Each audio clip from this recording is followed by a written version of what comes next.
are divided into two groups. 6,700 men of the Army's 27th Division are to land on Macon Island in the northern Gilberts, while 18,000 troops of the 2nd Marine Division are to go ashore some 100 miles south on Tarawa Atoll.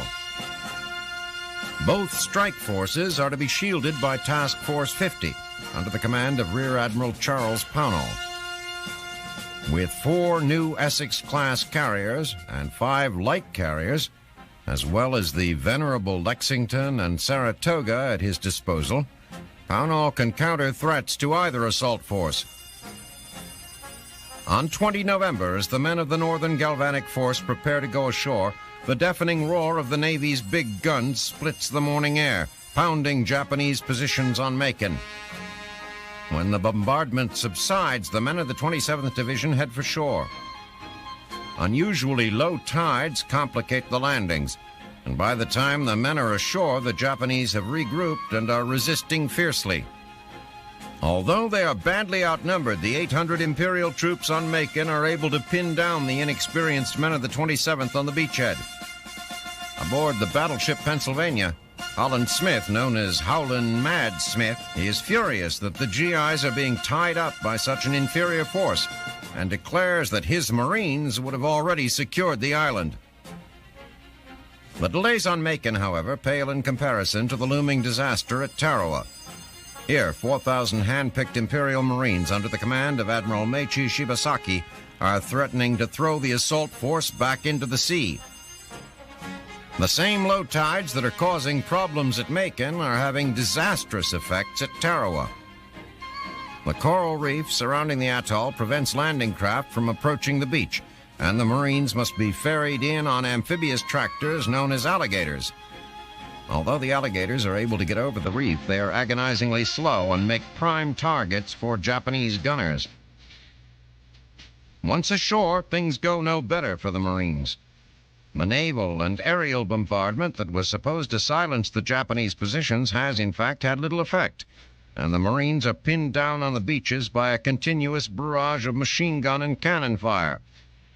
The men huddle behind a 4-foot-high seawall that offers the only protection from the relentless Japanese shelling.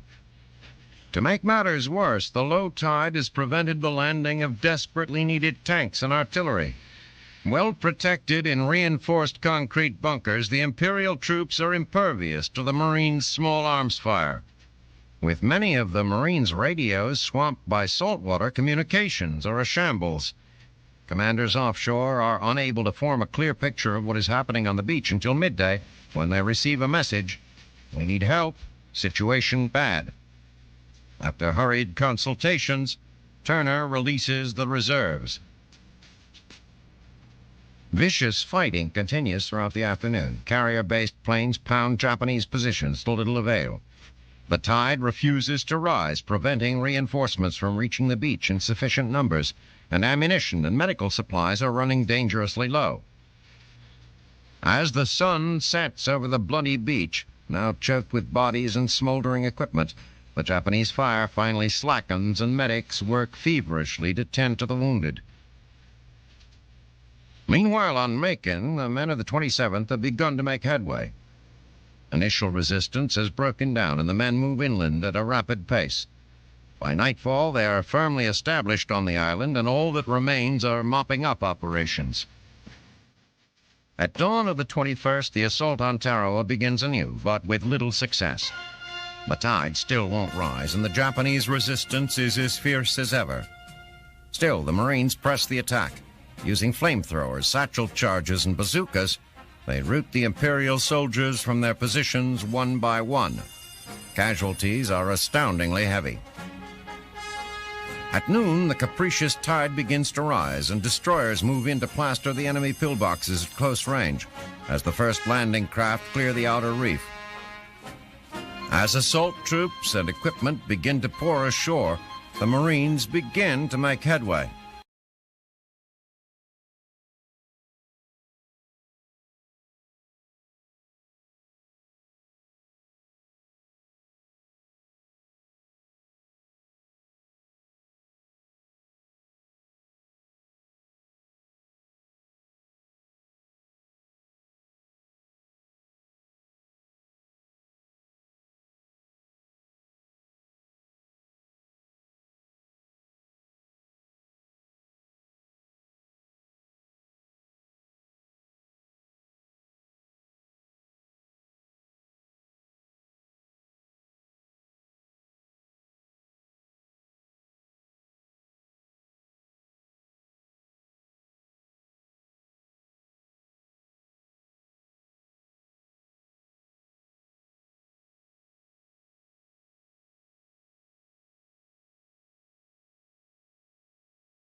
the Atoll War.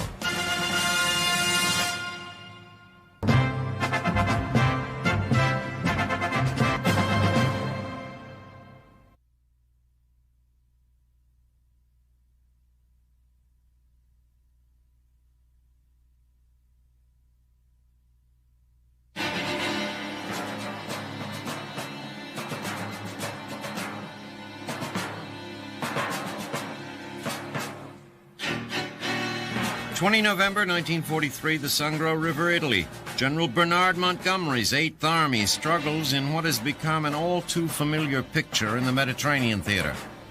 Yes, it's mud again. A half-mile of the gooey stuff bulging from the banks of the river. But try as she might, Mother Nature cannot completely stop the war machine.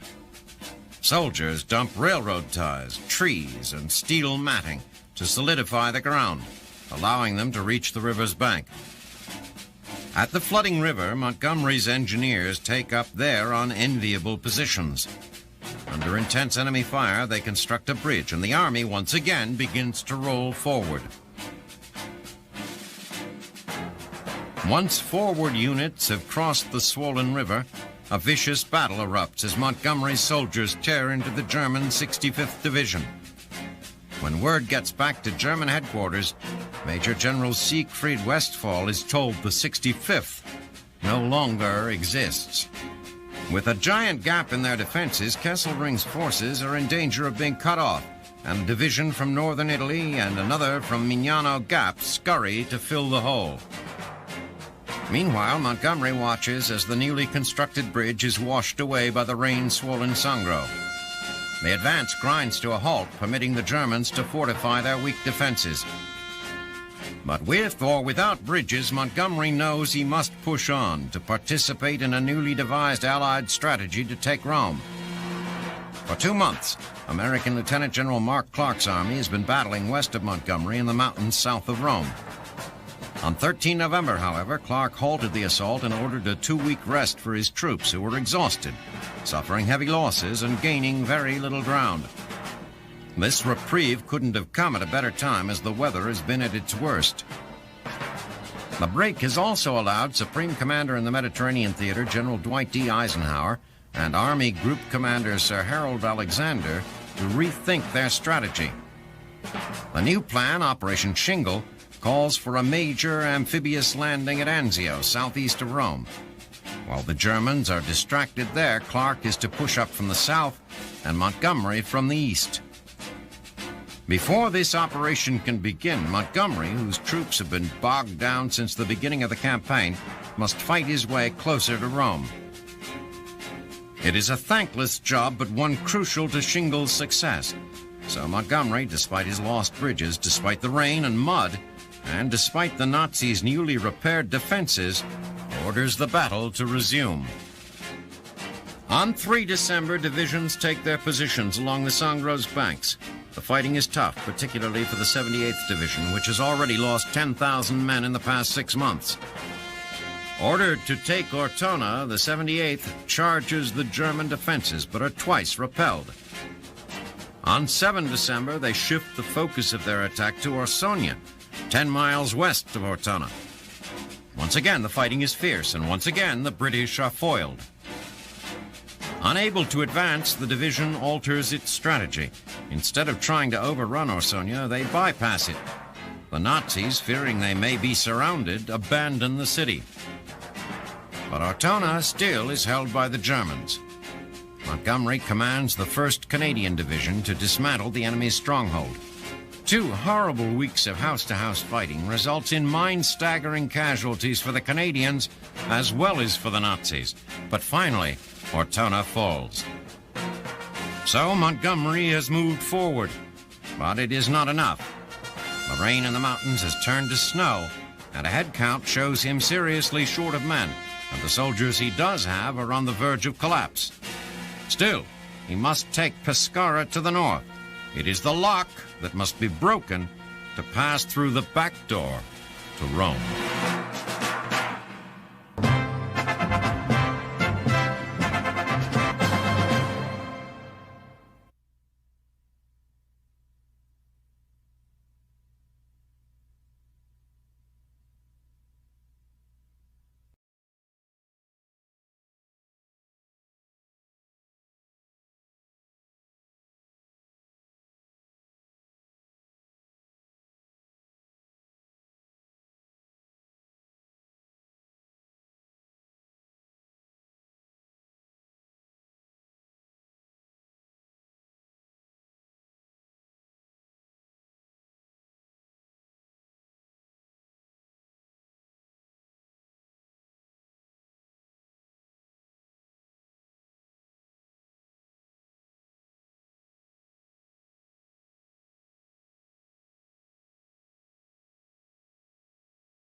tender moments.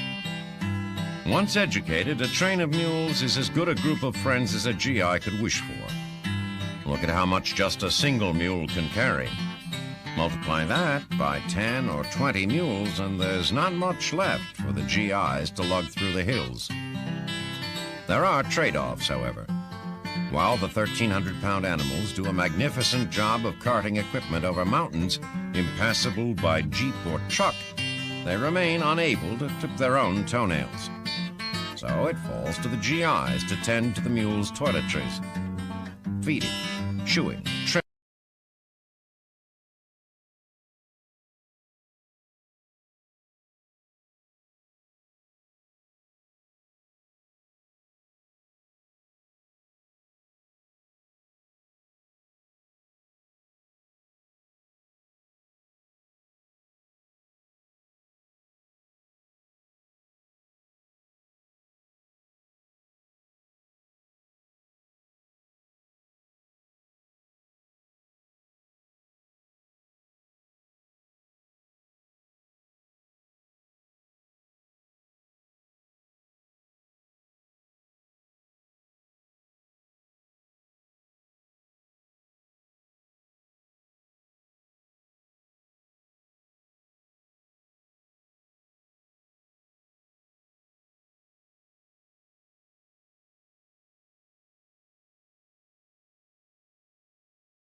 December 1943, Hanover, Germany.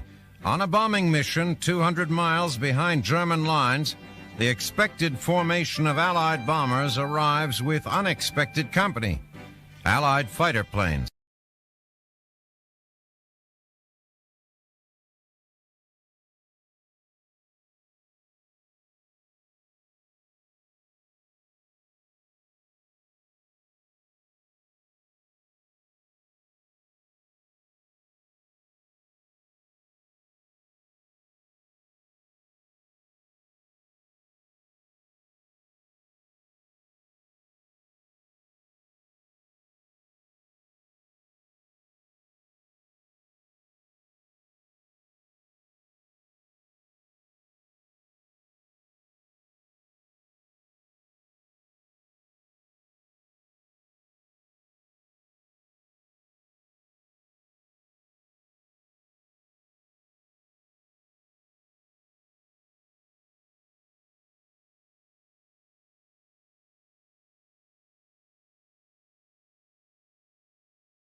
Superiority, abandoned the P-46 in favor of the more easily mass-producible Curtiss P-40 Warhawk.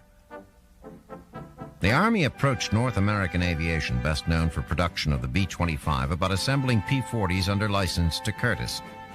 North American offered instead an entirely new fighter based on the P-46. In an engineering feat that instantly became legend, the first Mustang rolled off the line only 100 days later. The prototypes ended up in the hands of the British. The pilots of the RAF had no use for a plane with the Mustang's slow rate of climb and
The war for the Third Reich is all but lost.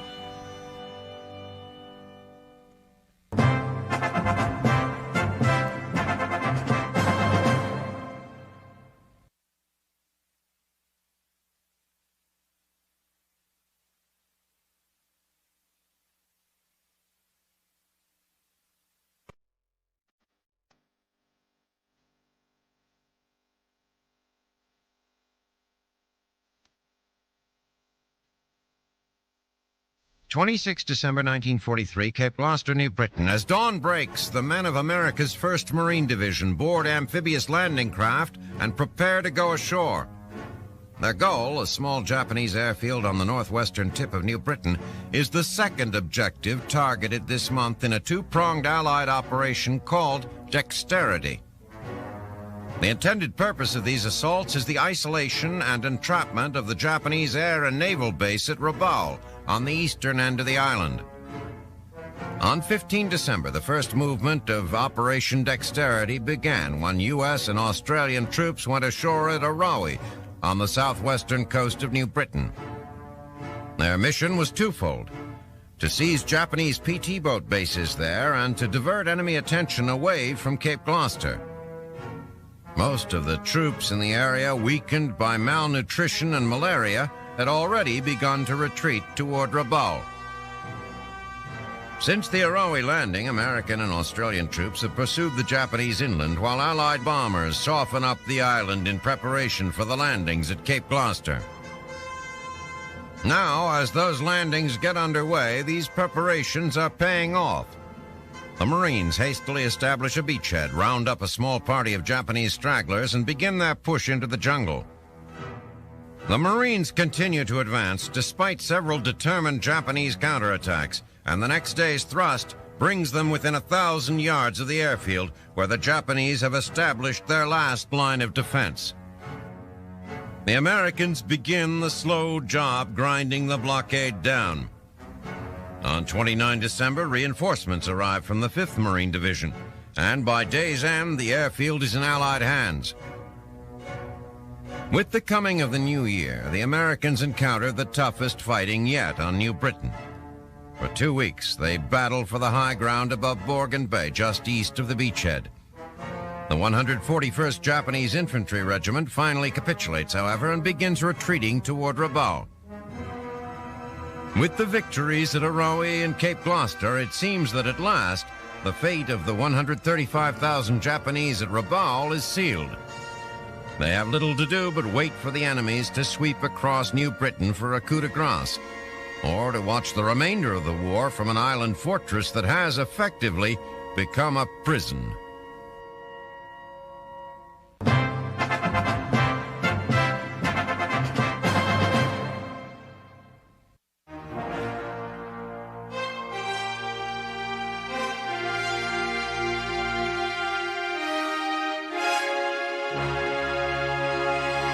After 4 years of worldwide conflict, there are few that would argue that the airplane has not forever changed the nature of warfare. Great cities have been reduced to mere rubble by massive fleets of bombers. Lines of supply and communication, once easily secured, now lie vulnerable to enemy air attack, and ground support aircraft have become an integral part of any operation. Indeed, the airplane is such an effective instrument of war that if one expects success on the battlefield, one must control the skies above it. A good way of gaining this all-important air superiority is to eliminate the competition by attacking enemy airfields. No doubt recalling the humiliating destruction of his air force during the Japanese assault on the Philippines, General Douglas MacArthur observed, "There is nothing more helpless than an airplane on the ground." Both sides have taken full advantage of this fact, often with such success as to turn the tide of an entire battle.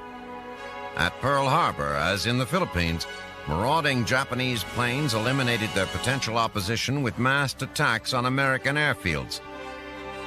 In August 1943, Japanese air power in New Guinea was virtually wiped out by the American 5th Air Force's attacks on the airfields at Wewak. Air bases with tons of explosive ordnance, weapons, and fuel, all in close proximity, present an attractive target to ground attack pilots. Accuracy counts for little as flying debris and shrapnel set off secondary explosions that are often more destructive than the original blast. Planes in neat lines along a runway are easy pickings for the machine guns of low-flying fighters. In Italy, however, good old American ingenuity combined with the Italian tradition of winemaking have combined to provide protection to exposed aircraft. Giant wooden barrels that for centuries have imparted their rich earthy flavors to Italian table wines are now being used to stop German bullets. Shipped to the airfields on trucks,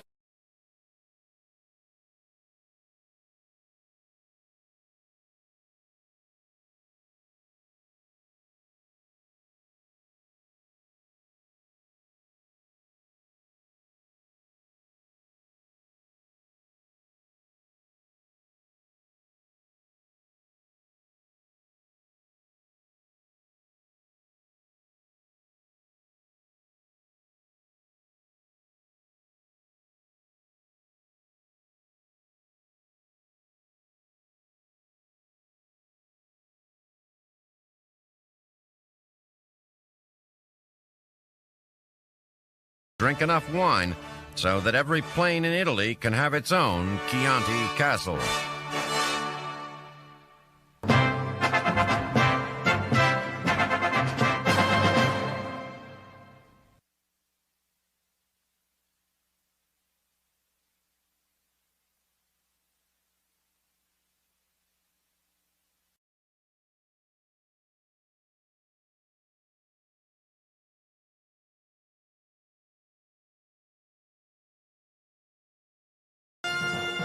31 December 1943, the Russian front. For the men in the trenches here, New Year's Eve brings little relief from the fighting and none from the constant battering by Mother Nature. Yet this year, there is decidedly more holiday cheer, as it were, in the Russian camps. Although they know the Germans are far from beaten, they are steadily driving the invaders from their soil. 1943 has seen the war turn dramatically in favor of the Russians and their Western allies. In January, the stunning defeat of the German Sixth Army at Stalingrad marked the beginning of a year of continuous setbacks for the Axis. With the Russians beginning to hold their own in the east, Western Allied leaders meeting in Casablanca in January were cautiously optimistic. Hitler's vaunted Africa Corps had been thrown out of North Africa, and the Japanese advance had been checked in the Pacific. Still, the war was far from won. German armies were still firmly in control of most of continental Europe, their lines stretching deep into the heart of Russia. And although Japanese expansion had been checked, the bitter fighting on Guadalcanal portended a long, bloody fight across the Pacific. Since that time, the situation has changed dramatically in most every theater. In Russia, the fighting has been as bitter as ever, but now it is the Russians who are advancing. Since their glorious victory at Stalingrad, the Soviets have given the Nazis little respite. The Red Army has liberated town after town across the vast Russian interior, driving the exhausted Wehrmacht before them. At Kursk in July, the Germans lost 30,000 men and almost 300 tanks in the largest armor battle of the war. The Eastern Front has, in fact, become a hellish nightmare for the German troops. Their supply lines are overextended, forcing them to live and fight in an environment for which they are hopelessly ill-equipped. Conversely, they now face an increasingly well-supplied Soviet army, fighting not only to win, but to avenge the deaths of millions of their countrymen at Nazi hands. Just as Stalin's armies are better equipped, so are all the Allied armies. In fact, perhaps the most telling of Allied victories in 1943 was won in American factories. There, far out of range of enemy bombers, production of planes, ships, guns, and ammunition has grown exponentially, far outpacing Germany and Japan's industrial capacity. The Japanese, too, have faced a year of frustrating defeats, including the loss in April of their greatest naval strategist, Admiral Isoroku Yamamoto, to American P-38s over Bougainville. In February, after a long, bloody fight for Guadalcanal, the Japanese were forced to cede the island to the Americans. Despite the bitter defeat, Japanese leaders still believed their strategy was a sound one. With heavily defended island fortresses spread across the southern and central Pacific, it would take decades and hundreds of thousands of casualties for the Americans to complete the drive to the home islands. Japan gambled that the American public would be unwilling to accept such heavy losses and would force their leaders to negotiate a peace. What they failed to account for, however, was the Americans' hit 'em where they ain't strategy. Bull Halsey has, in one short year, climbed the Solomon ladder by bypassing heavily defended islands for others, such as Vella La Vella, that are just large enough to accommodate an airfield. Thousands of crack Imperial troops have been rendered impotent, stranded behind the rapidly advancing Allied lines, cut off from resupply and reinforcement. General Douglas MacArthur, too, has utilized the leapfrog strategy. In New Guinea, troops under his command captured the vital bases at Lae and Salamaua with little resistance.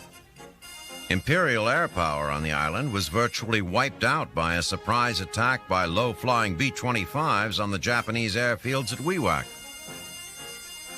Japanese air power in the Pacific has suffered crippling losses.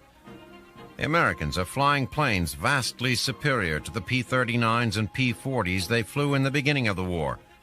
On top of that, they have a seemingly endless supply of veteran pilots, in contrast to the Japanese, whose ranks of experienced flyers have been steadily depleted. It has been a tough year for the Luftwaffe as well. The improvements in Allied aircraft have eliminated the enormous advantage the Germans enjoyed early in the war. Now, instead of attacking British cities, Luftwaffe pilots' days and nights are consumed with trying to stem the tide of Allied bombers ever roaring over the fatherland.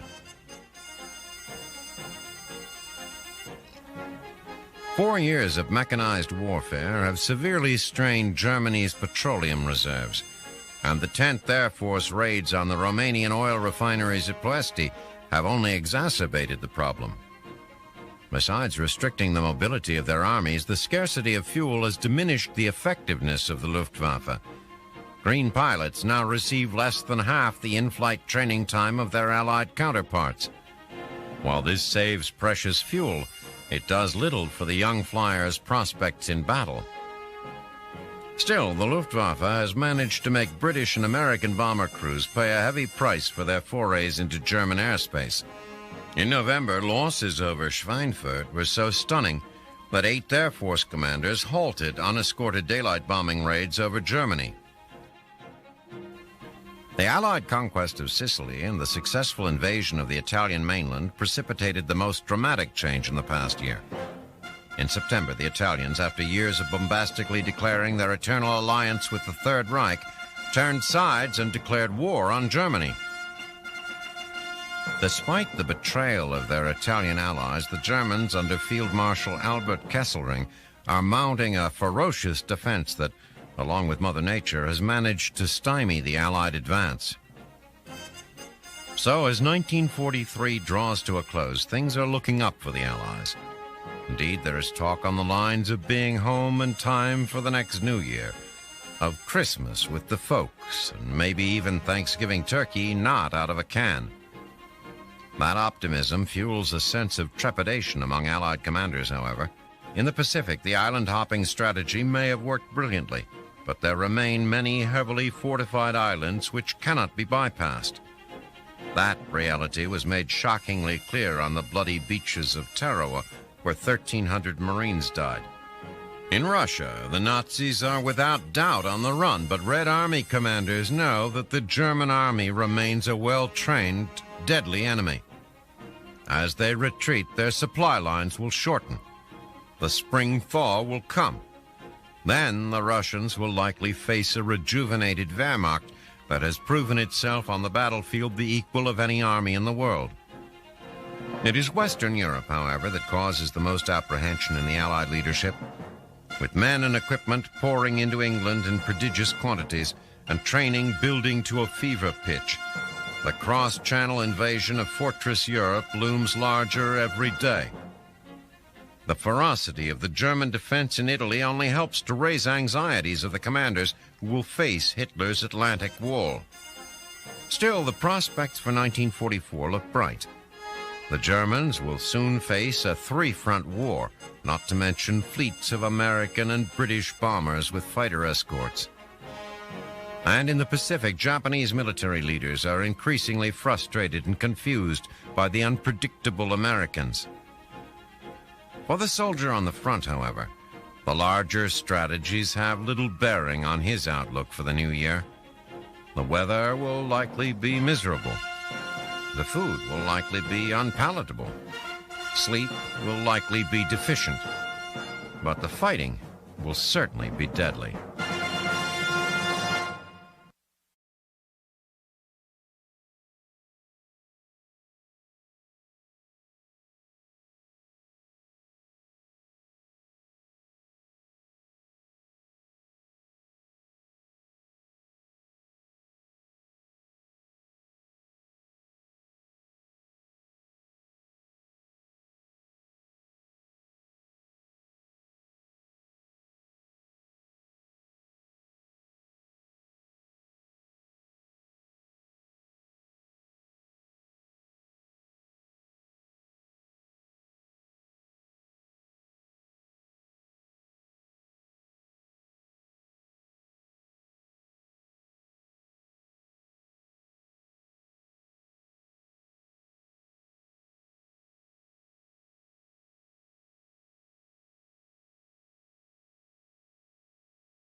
Attack. On 20 January, Clark orders the U.S. Second Corps to join the fray, and the men of the 36th Division launch their attack across the Rapido near San Angelo. Things go disastrously wrong from the start. Attacking across a 4-mile-wide plain with both flanks exposed, the men of the Texas Division are subjected to withering machine gun and mortar fire. Assault boats, riddled with shell holes, sink in the rain-swollen river. The scattered groups who manage to reach the north bank are quickly wiped out by swift, sharp counterattacks.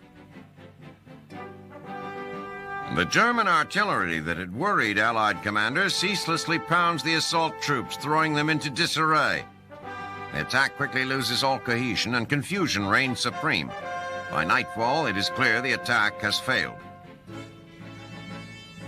Despite the tremendous cost, Clark is determined to gain a foothold on the far bank of the Rapido and orders the 36th to try again on the morning of the 21st. Again, the Germans have little problem repulsing the attack, and by evening, the 36th Division has lost almost 1,700 men, dead, wounded, or missing. The attack is called off. Unable to bull through the heavy defenses at San Angelo, Clark decides to attempt a crossing north of Cassino, where the Rapido is wider and shallow enough to wade. The job falls to the veteran 34th Division and the French Expeditionary Corps.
up German units that are badly needed to the north.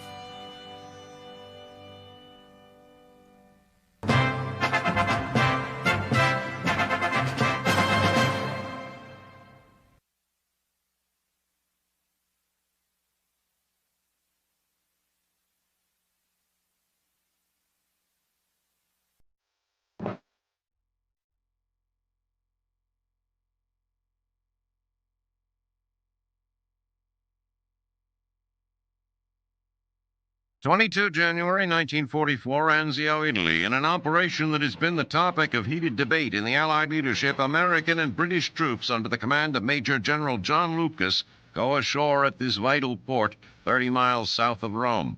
Surprisingly, resistance is virtually non-existent, and by the end of the day, over 36,000 troops, mostly from the American 3rd and British 1st Divisions, have landed, suffering only 13 casualties. While Lucas is pleased with the initial success, he is still wary of the operation as a whole. In fact, there are many Allied commanders who feel the landing is doomed to failure. British Prime Minister Winston Churchill, however, believes it will shatter the entire German 14th Panzer Corps and propel the Allies into Rome. After months of tempestuous debate, Churchill managed to convince his Allied counterparts to attempt the ambitious operation. As Churchill envisioned the plan, General Mark Clark's assault on the Gustav Line would draw German reserves south from Rome, after which Lucas' 6th Corps was to land at Anzio, drive inland into the Alban Hills, thereby cutting German supply and communication routes.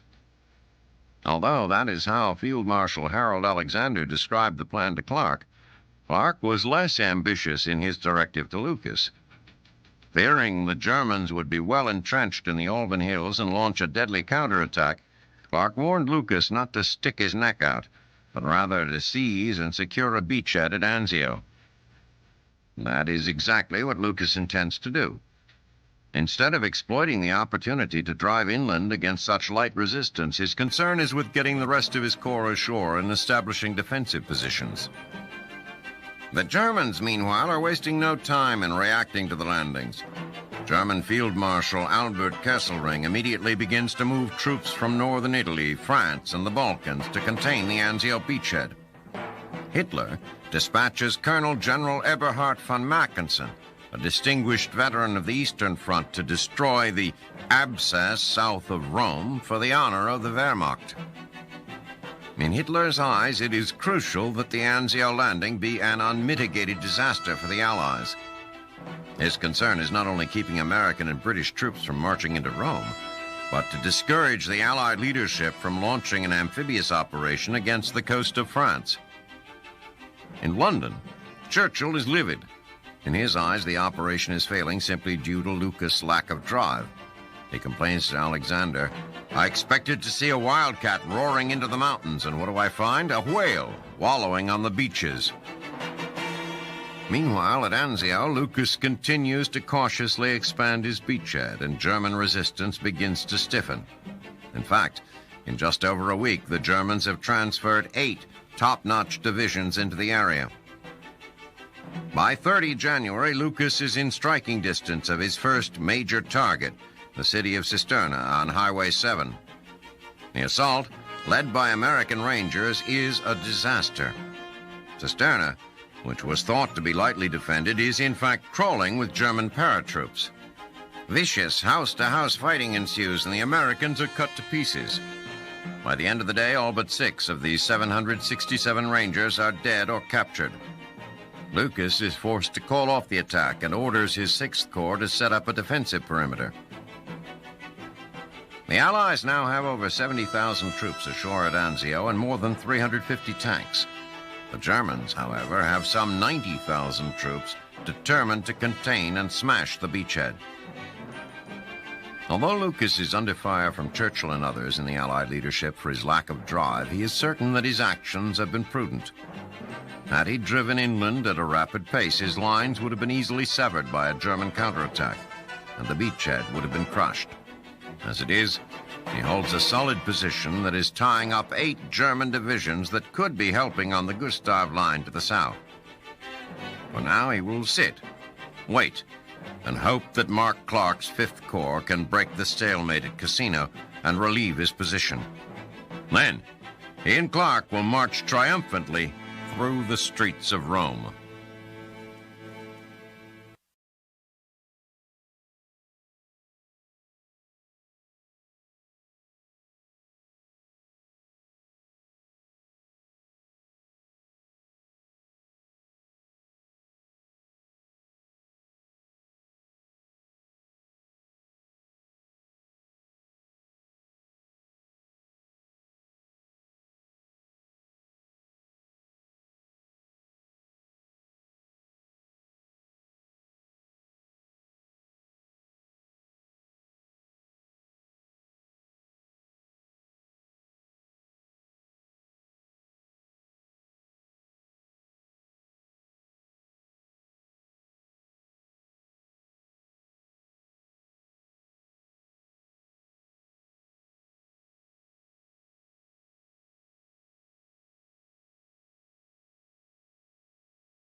Long-range strategic bombers to strike Tokyo.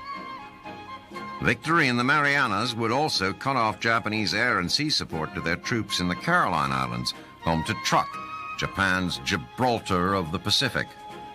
At a meeting at Pearl Harbor in mid-December, the dispute was finally settled and plans ironed out for Operation Flintlock. By mid-January, preparations were underway as B-24 Liberators flying from air bases on Tarawa and Macon began pummeling strategic targets around Kwajalein. Now, as they set sail for an uncertain landfall, the men of Operation Flintlock can only hope that the massive aerial bombardment will help prevent a repeat of Tarawa. Japanese Naval Commander Admiral Minechi Koga has prepared the 8,000 troops on Kwajalein for the invasion by telling them they must fight to the death, that their heroic stand will help provide time for the fortification of the Marianas and other islands closer to the Japanese mainland. On 28 January, the ships of Flintlock arrive and immediately begin pounding the islands of Roy Namur and Kwajalein. They are aided by incessant airstrikes from the fast carriers of Mitcher's task force and heavy bombers from the Gilberts. By the end of the month, every Japanese plane in the Marshalls has been destroyed. As men of the 4th Marine Division and the 7th Infantry Division prepare to go ashore on 31 January, word is received that Majuro Atoll to the east has been taken, its lone defender having surrendered to the infantry battalion waiting to storm his shores.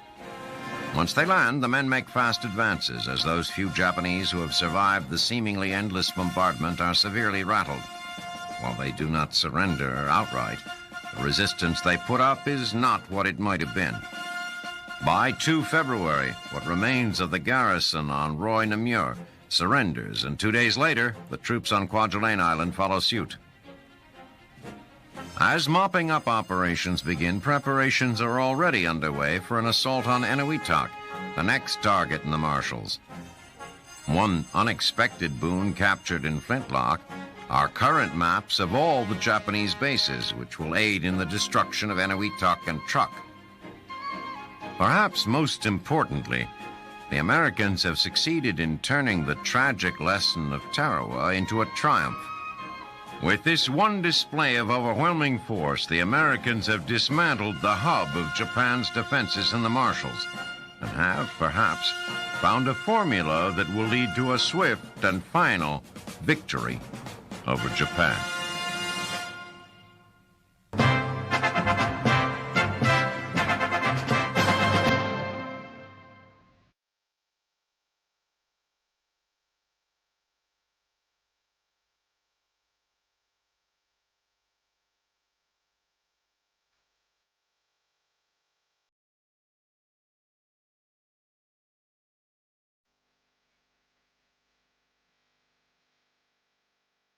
27 January 1944, Leningrad. After weeks of furious artillery barrages, the Red Army succeeds in breaking the Siege of Leningrad.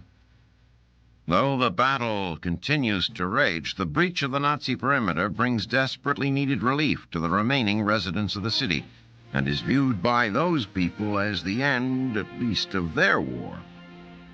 The siege has lasted nearly 900 days. It began in 1941 as the Wehrmacht advanced across the Russian steppes. On 1 September, the Nazis surrounded the city. Adolf Hitler, believing the Russians to be an inferior race, expected a quick surrender and continued German progress across the Soviet Union. The Russians in Leningrad, however, had other ideas. Military philosophers as far back as Sun Tzu have counseled against backing an enemy into a hopeless position. For men without hope fight with a desperation that makes victory over them nearly impossible. But the Nazis did just that to the Russians, compounding their strategic failures with a list of atrocities that led the Russians in Leningrad to conclude that they would die if they surrendered. For good or ill, civilians and soldiers alike decided that Leningrad was where the Soviet Union would make its stand. For weeks, they fortified the perimeter of the city. Women, children, and those too old for military service dug trenches and gun emplacements, spurred on by reports of the relentless Nazi advance. When the siege began, Leningrad's population was nearly 3 million. Another 500,000 soldiers fell back into the city as the Nazi noose tightened. The Germans set their artillery on the outskirts of Leningrad and began to lob thousands upon thousands of shells indiscriminately into the city. The bombardment was ruinous, killing tens of thousands of people every month. The bitter winter took a toll as well, as did shortages of food and water. The people of Leningrad bent, but they did not break. The Nazi progress across Eastern Europe came to a grinding halt. The siege, though devastating, was not absolute. By a series of heroic battles, the Red Army has kept a train line open to the city. Called by the Soviets the Corridor of Death, it lacked the capacity to keep the whole city supplied, but the train could bring in some food, medicine, and ammunition. Over the course of the siege, nearly 5 million tons of supplies have slipped into the city. By the end of 1943, death and evacuation reduced the city's population to just over 630,000.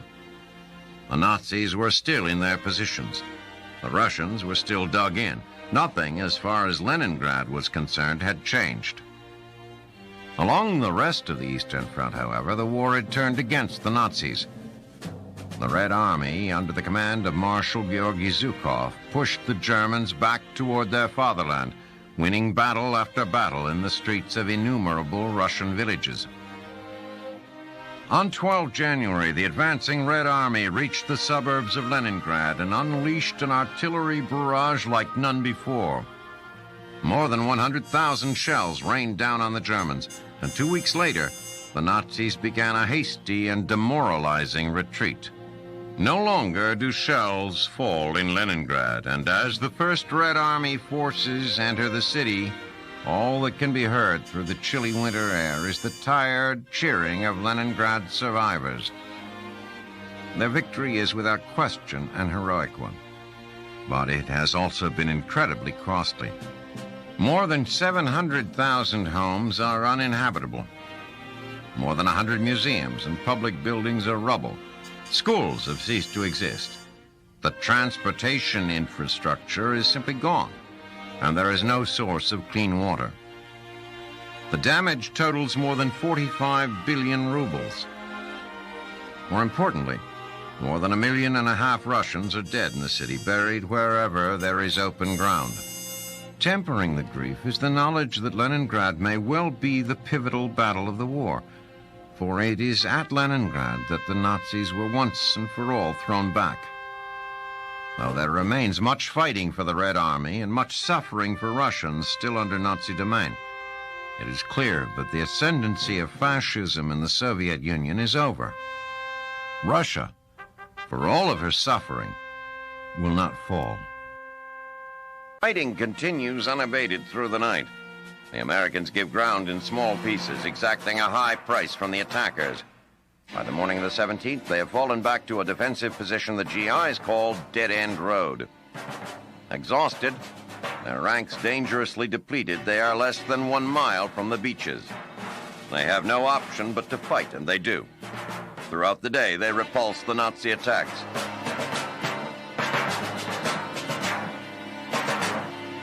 Mackensen begins to realize that he will be unable to erase the abscess south of Rome. By the 19th, the Americans have regrouped and pushed the Germans back until they are over 1 mile from Dead End Road. In 3 days of fighting, the Germans have suffered over 2,500 casualties, with some of their battalions whittled down to 150 men. On 22 February, although he has withstood everything the Germans have thrown at him, General Lucas is replaced as commander of 6th Corps by General Lucian Truscott. British General Harold Alexander, while acknowledging that the stand at Anzio has been heroic, feels that Lucas is tired and lacks the drive to break out of the beachhead and proceed to Rome. Now it is up to Truscott and his commanders to find a way to break the German encirclement and push into the Alban Hills. Before he can do that, however, he must give his troops, particularly the battered 45th, a chance to regroup. For now, he will wait, secure in the knowledge that the beachhead at Anzio will not fall.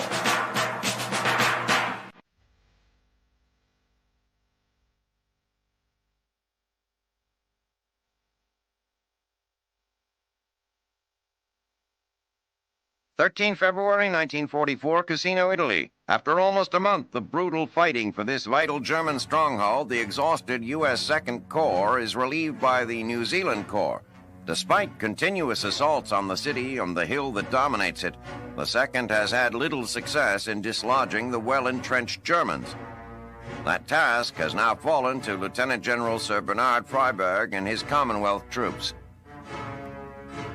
Convinced that the Germans are using the Abbey of Monte Cassino towering over the city to pound Allied troops with artillery fire, Freyberg insists that the ancient monastery be bombed. This is a very touchy subject for the Allied leadership. Churchill and Roosevelt have publicly stated that historical and cultural monuments are to be spared destruction except in the case of an absolute military necessity. Some in the Allied command believe the Germans have refrained from occupying the monastery and argue against its destruction. They contend that the resulting rubble would be just as defensible, if not more so, than the intact abbey. Their doubts are well-founded, as the Germans have allowed no troops to occupy the abbey. In fact, they have removed many of its historical treasures to the Vatican and escorted the abbot to safety. Still, Freyberg is adamant and wins approval for the bombing, and it is scheduled for 16 February. On 14 February, Allied planes scatter thousands of leaflets warning of the impending bombardment and urging civilians to evacuate the abbey. The next morning dawns with unusually clear weather. Although preparations for the follow-up assault are incomplete, the decision is made to proceed with the bombing. 250 medium and heavy bombers unload almost 600 tons of high explosives on the ancient monastery, shrouding it in an enormous cloud of smoke and fire. Allied troops, the earth quaking beneath their feet, cannot believe any defenders could possibly survive such a terrific bombardment. When the smoke clears, what remains is nothing more than a pile of rubble, and Freyberg is certain that his troops will easily carry the hill. The Germans, however, have different ideas. No longer worried about desecrating the cultural monument, they quickly move to set up positions amid the massive destruction. The New Zealand Corps begins what it hopes will be the final assault, but finds out all too quickly that the bombing was a terrible miscalculation. From their entrenched positions, the Germans rain artillery, mortar, and machine gun fire on the exposed troops below.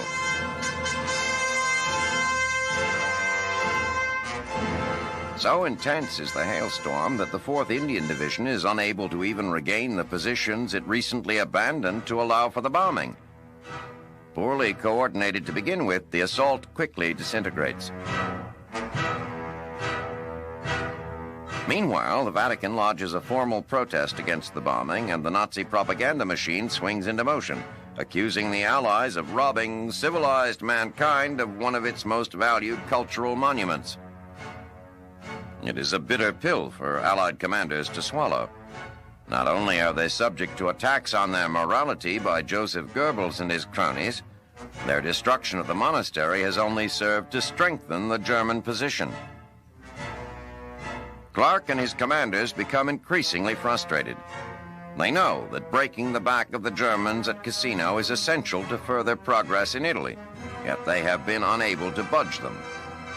General Lucas' 6th Corps at Anzio is in desperate need of relief, and it is their job to provide it. So back to the maps Allied commanders go in search of some way to drive the Boche from their lofty perch.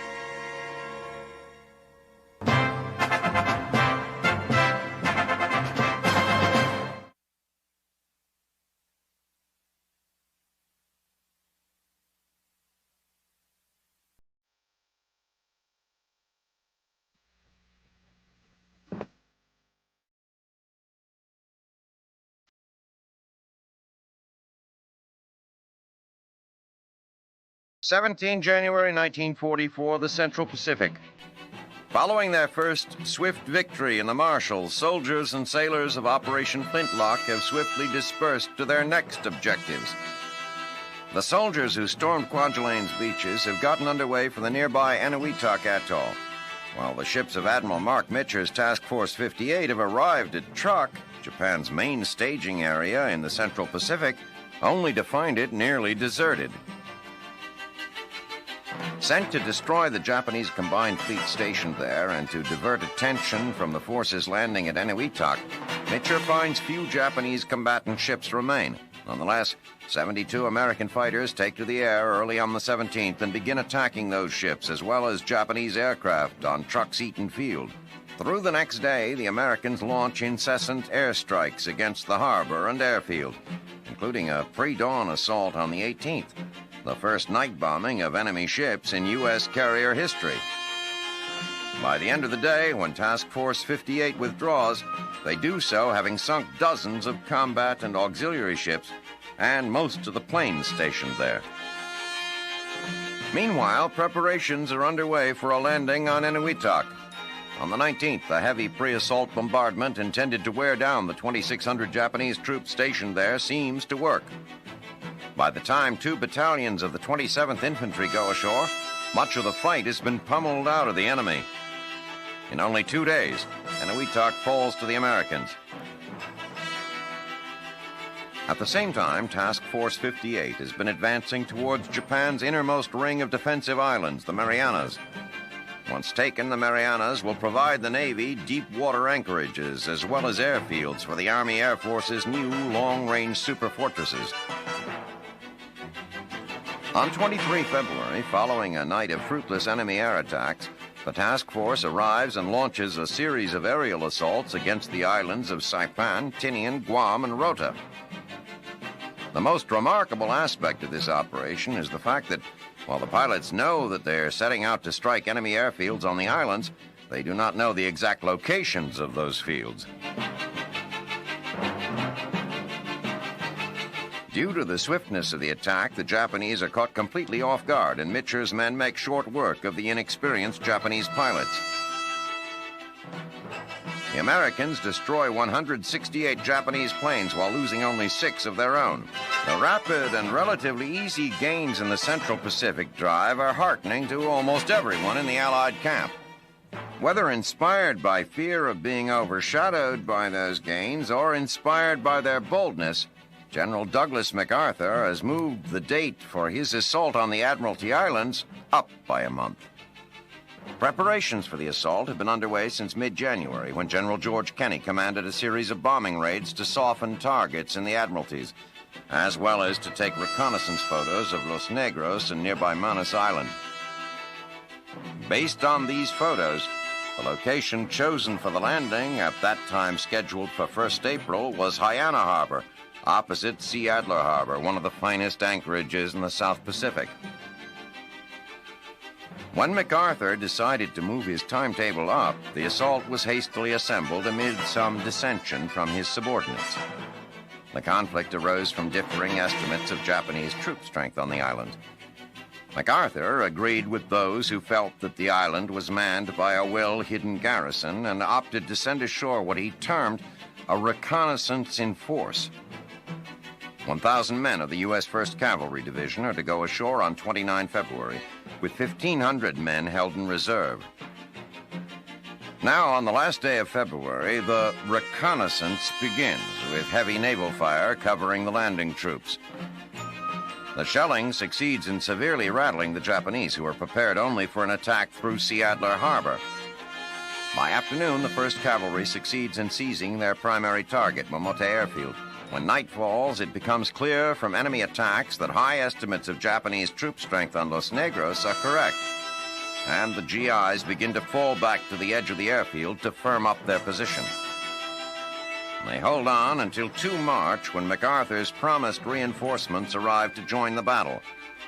Through the following week, the American force fights to wear down the Japanese troops, and by 9 March, the island is in Allied hands.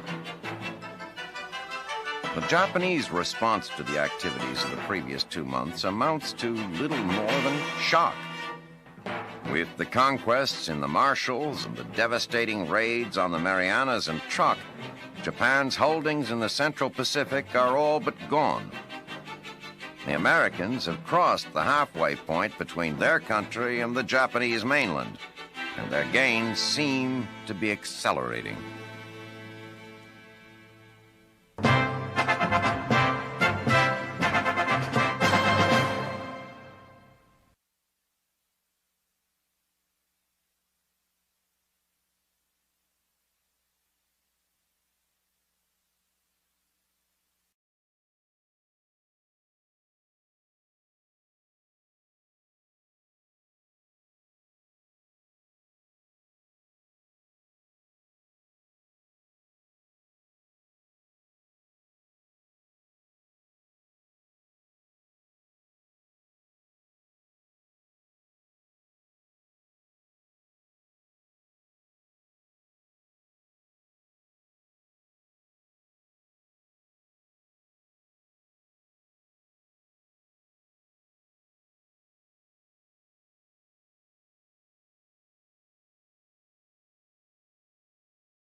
Night bombing are also more accurate.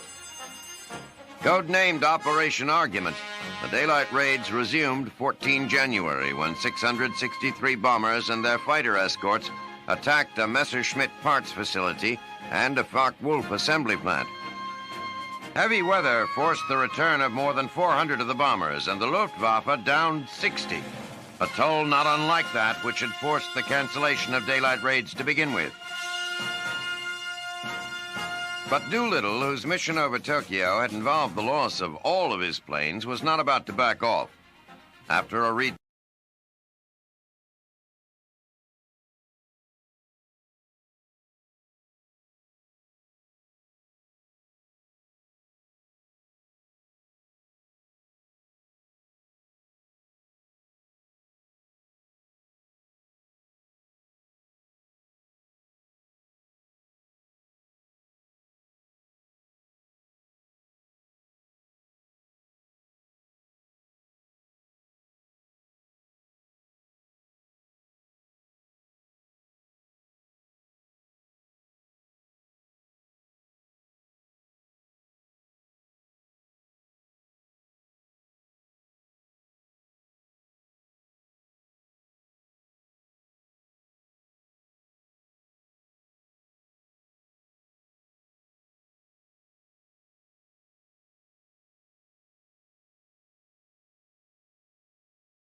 factories making Me-110 fighters and a major ball bearing plant. On 25 February, the Americans attacked from two directions. Coming in from the north, a force of 176 B-24s and B-17s attract most of the Luftwaffe's defenders and take heavy casualties. From the west, however, a much larger force with a full complement of escorts passes through the German defenses almost unscathed. As the big week ends, the Allies rightfully celebrate a streak of hard, productive fighting. Now, there's no question that the raids are having an effect on the long-term viability of the Nazi Air Force. Production of Germany's Me-109 is virtually shut down, and the Nazis have been forced to salvage equipment and parts from the rubble in an attempt to resume production of other aircraft. To a degree the Allies can probably not imagine, the Germans succeed in short-term rebuilding of their aviation industry. While the big week makes the task of Germany's shrewd industrialists more difficult, the Allies have yet to make it impossible.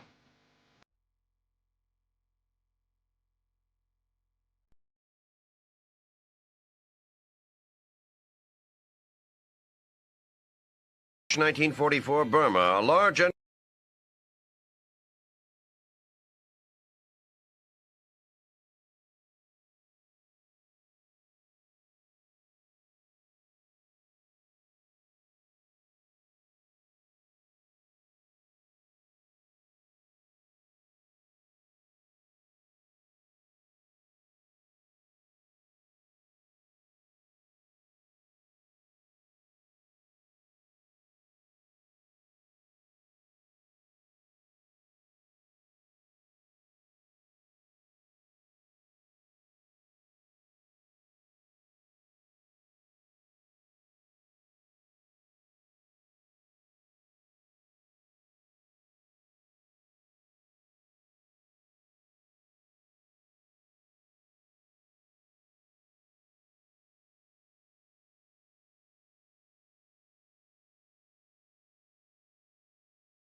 now, as the attack on the engineer camp continues, members of the Indian 17th Division rush to defend the largely non-combatant population there.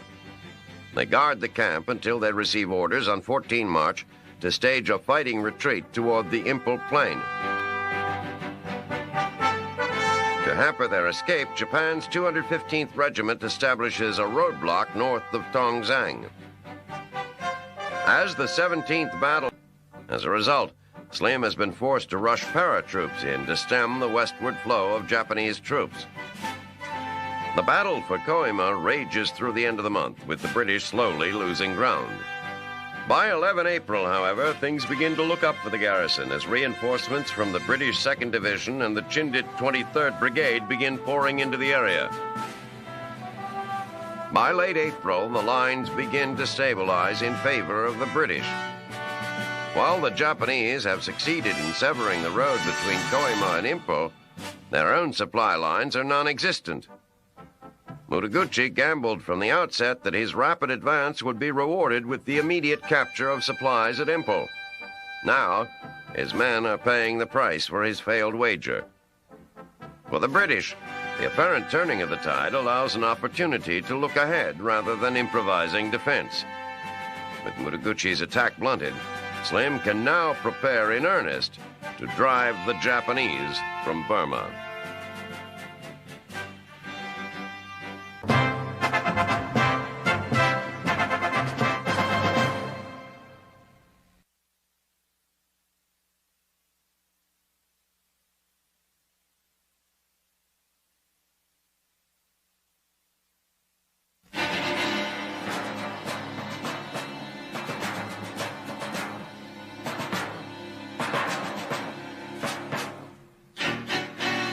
April 1944, Odessa, the Red Army, methodically driving the Nazis from the Soviet Union, enters the Ukrainian city, built on the shores of the Black Sea.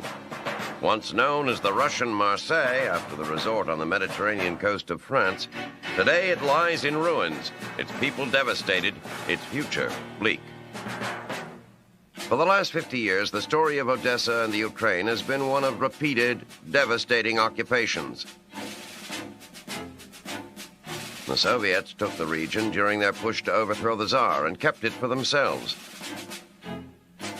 In 1942, Odessa fell to the Romanian army, a force opportunistically allied with Hitler's Nazi regime. The Romanians, steeped in a history of ethnic resentment, went about the vile task of eradicating all vestiges of Russian influence and culture. That ethnic cleansing ended only 3 weeks ago when, in the face of the unstoppable Russian advance, the Romanians turned tail and ran. The Germans filled the power vacuum, knowing full well that their hold on the city, while brief, would afford them enough time to inflict some final cruelty and humiliation on Odessa and its residents, laying waste most of the city's buildings and murdering those people with whom they had even the most petty disagreement. There was, of course, no sane purpose to the Nazi actions. It is simple proof that the war in Russia, which began after the violation of a treaty that neither side had ever intended to honor, has at last fully degenerated into a kind of mutual psychosis. More than victory, both sides now seem to be concerned only with the instant gratification of revenge. It is clear that neither side remembers who started the seemingly endless string of atrocities, but both are committed to continuing them. What moral high ground there is in this situation belongs to the Soviets. The Ukraine, while historically independent, was before the war a Soviet republic, so dictator Joseph Stalin and his generals can make at least some claim that they are liberating the city. On 8 April, the Red Army attacked, using a force of more than 500,000 men to push the Nazis back. The heavy German tanks sank into the spongy ground while the wider-tracked Soviet T-34s sped steadily on. It took only 2 days for the Red Army to overwhelm the German rear guard.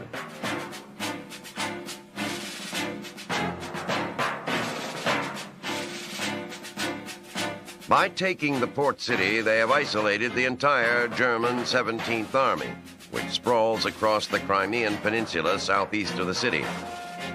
The Nazis' slim hope of escape is to fall back to the town of Sevastopol at the peninsula's tip and pray they can hold out long enough to be evacuated across the Black Sea to Romania. Confronted with the plight of the 17th Army, Hitler ranted that he could spare no reinforcements. He and his general staff are consumed with the impending Allied cross-channel invasion and refuse to consider difficulties on other fronts until it is too late to do any good. Finally, with the 17th Army's fate basically sealed, the Fuhrer accedes to his commander's earlier request and grants the army permission to retreat. Still refusing to give away a foot of ground, however, Hitler orders the 17th to leave behind 50,000 men to defend the city until the Wehrmacht can repulse the Allied invasion of Europe, when and wherever it may come. Only then, the German mastermind says, will Sevastopol be relieved. On 18 April, while the Nazis in the Crimea formulate an evacuation plan, the Russians pull tight the noose around Sevastopol. Stalin, who wants to kill Nazis even more than he wants to preserve his own territory, orders hundreds of artillery pieces to be brought in so that the Red Army can pulverize the city, its occupiers, and its residents. That roundup of artillery, far from simplifying the destruction of the 17th, gives more than 100,000 Germans time to escape. For those left behind, however, there is no hope. That Hitler refuses to authorize a surrender matters little. Stalin is not inclined to take prisoners. On 3 May, Hitler, never one to blame himself for his shortcomings as a leader, fires his commander on the ground in Sevastopol. On 5 May, the Red Army launches its all-out final assault. Waves of artillery shells, Katyusha rockets, and tanks roll over the city. German troops are hunted down in the streets, and every last pocket of holdouts is pursued and eradicated. This, on the Russian front, is what passes for liberation. The Nazis are gone from the Crimea, wiped deservedly from this plot of scorched earth. But what joy there is in the toothless smiles of civilians is tempered by the knowledge that, though liberated, they are far from free. Hitler's boot may be gone, but they are now back under the brutal thumb of Joseph Stalin. So in the end, for the poor peasants who must call this miserable place home, there has been little change at all worth celebrating.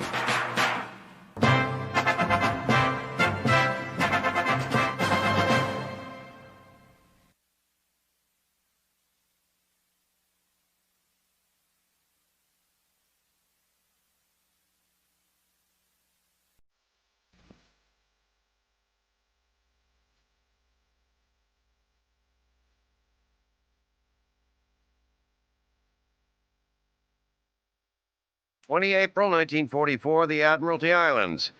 Convoys carrying the American 24th and 41st Infantry Divisions rendezvous en route to Hollandia on New Guinea's North Shore. As the invasion force draws ever nearer, the Japanese holding the town are subject to an intense 3-week artillery barrage and air assault. That softening up operation is devastating, with dozens of ships and hundreds of bombers saturating the area with high explosives. Hollandia's only significance is as a stepping stone. In the surrounding jungle are a handful of airstrips that General Douglas MacArthur needs for his anticipated assault on the Philippines. The general considers the recapture of the Philippines to be a matter of personal honor. Ordered to abandon his troops at Corregidor, he arrived in Australia expecting to find a massed and ready force capable of launching an immediate counteroffensive. In fact, there was no army, and his commanders in Washington had not even made a strategic commitment to retake the Philippines. MacArthur, by sheer force of will, changed that, getting President Roosevelt to back his single-minded thrust toward Manila. A man obsessed, he leaves little room for failure. He prepares for a hard-fought battle, assigning a large force to attack Hollandia. On 22 April, the Hawaii-based 24th Infantry Division, which suffered impotently through the attack on Pearl Harbor, comes ashore at Tanamera Bay, on the west side of Hollandia, while 25 miles to the east, the men of the 41st Division land at Humboldt Bay. Expecting a pitched battle,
runs through Berlin. Where that road begins, on what unnamed beach, they do not know. The whens and wheres of the invasion are kept even from those who will execute the largest amphibious assault in history. Charging an entrenched enemy, that has proven himself a master of defensive warfare. Though the Germans know the invasion is close at hand, they are scrambling to find out when and where it will take place. Despite all the Allied efforts to maintain strict security, some information inevitably leaks out. A report smuggled out of the British embassy in Turkey alerted the Germans to the Allied plans to invade northern France, but the information is sketchy. The report incorrectly identified the code name of the operation as Overlook. Fortunately for the Allies, the document did not contain the date and location of the invasion. The Allies have for months been leaking false information to the Nazis, hoping that confusion in the first hours after the landing will keep the Germans from reinforcing the invasion point. That time is crucial. Until a beachhead is established and docking facilities brought under Allied control, the invasion force will be extremely vulnerable. For now, the Nazis are forced to defend hundreds of miles of coastline and to guess what is a real invasion and what is a diversion. Back in England, the preparations continue. New equipment is tested that will be vital to the success of the operation.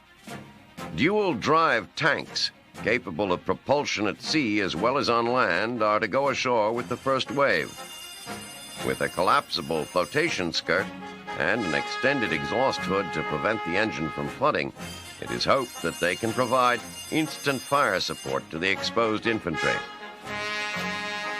In an unprecedented engineering feat, the Allies are constructing artificial harbors called mulberries that will be towed across the channel after the beachhead is secure. Once in place, they will allow the troops to be effectively resupplied in the days immediately following the invasion.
troops under the command of General Ladislaw Anders are badly bloodied by the elite German paratroops defending Monte Cassino. And on the far left flank, the U.S. Second Corps attacking up the coast is also stymied by the well-entrenched Germans. By 14 May, the Germans show signs of crumbling. Twain's troops lead the way, slicing through the defenses. Their stunning advance helps to inspire the Americans on the coast, who push the Germans back with increasing success. By 15 May, the Allies are on a roll. French success continues as they capture San Giorgio, and the British push well into the Liri Valley all the way to the town of Pignatoro. General Anders' forces, however, are still being held up by the paratroops defending the abbey. Time and again, the Poles advance, but the Germans, well concealed in the shattered ruins, drive them back with machine gun and small arms fire. On 17 May, the Germans rush reinforcements to the front to try and slow the Allied advance. Resistance stiffens, but the Allies continue to make gains. German General Heinrich von Wiedinghoff, realizing that his forces at Cassino are in danger of being cut off, decides that the time has come for a fighting retreat. On the morning of the 18th, General Anders' Polish troops launch a final push for the abbey, only to find that the Germans have largely abandoned their positions. After months of bloody fighting, the ancient monastery is finally in Allied hands. Meanwhile, the advance continues, but at a slower pace and at a higher price. The Germans, still a determined, disciplined force, have managed to regroup and are contesting every inch of ground, particularly in the Liri Valley. On 23 May, the Germans are dealt another blow. Just as it appears they may be able to solidify their lines, the Allied beachhead at Anzio erupts. A violent artillery bombardment is followed by an attack on Cisterna by 3 divisions of the U.S. Sixth Corps. American infantry and armored units plunge into the German lines. The fighting is vicious. The GIs press forward with fixed bayonets, attempting to rout the German defenders from their positions. Unmarked minefields take a heavy toll on both men and armor. Still, by noon of the 24th, the Americans reach the crucial Highway 7 southeast of Cisterna. Back on the Fifth Army front, the Allied offensive continues to make progress. The U.S. Second Corps pushes up the coast all the way to Terracina, while British, French, and Canadian forces crush the increasingly futile German resistance. Faced with an enemy advancing from the south and driving inland from Anzio, the entire German 10th Army is in grave danger of being cut off. So dire is their plight that even Hitler, who refused to contemplate retreat at Stalingrad, gives the order for the 10th to withdraw north to the Caesar Line. On 25 May, Cisterna falls, and on the shores of Lake Folian, elements of the U.S. Second Corps link up with Sixth Corps units from Anzio. Now, the town of Valmontone on Highway 6 is key to cutting off the retreating Germans. Getting there first is crucial. Field Marshal Albert Kesselring dispatches the Hermann Göring Panzer Division to reinforce the town, and Field Marshal Harold Alexander orders General Mark Clark to make for the town with all haste. For Clark, however, the lure of Rome is too great. While he dispatches the 3rd Division to Valmontone, technically fulfilling his orders from Alexander, he turns the bulk of his forces to the northeast toward the Eternal City. The 3rd Division alone stands little chance of blocking the German withdrawal. And though there is elation in the Allied ranks that the bloody stalemates at Cassino and Anzio are finally broken, many commanders feel Clark has made an enormous blunder. Although Rome is well within his grasp, the commanders know that it is, after all, just another city. Once the revelry and celebration die down, the armies must move on. Then they will face another well-fortified German defensive line, manned, ironically, by the same troops Clark has just let slip through his hands at Valmontone.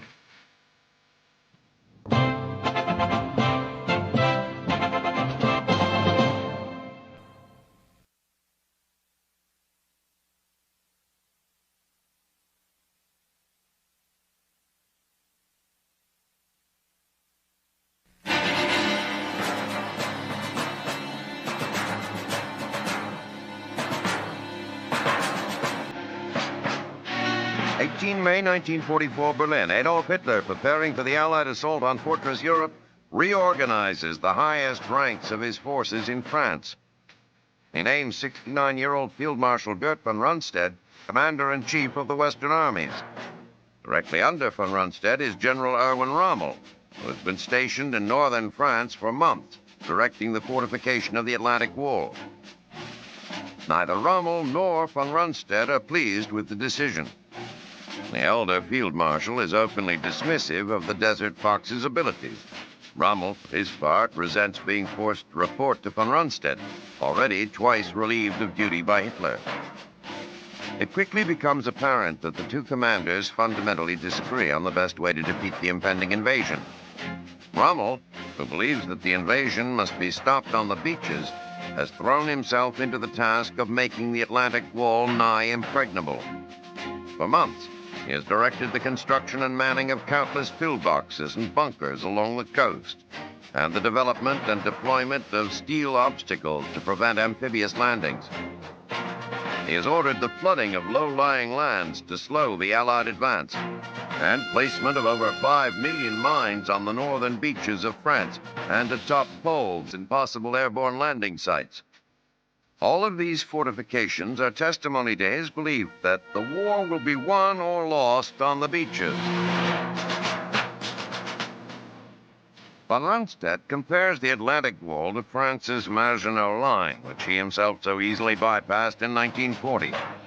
He instead believes that the Allies can only be stopped once they begin to push inland from the beaches. As a result, he plans to hold his armies in reserve, unleashing them upon the invading force once the Atlantic Wall is breached. One difficulty with this plan, however, is that with the Allies incessantly bombing German transportation routes, there is no guarantee that these forces will be able to move decisively to thwart a breakout.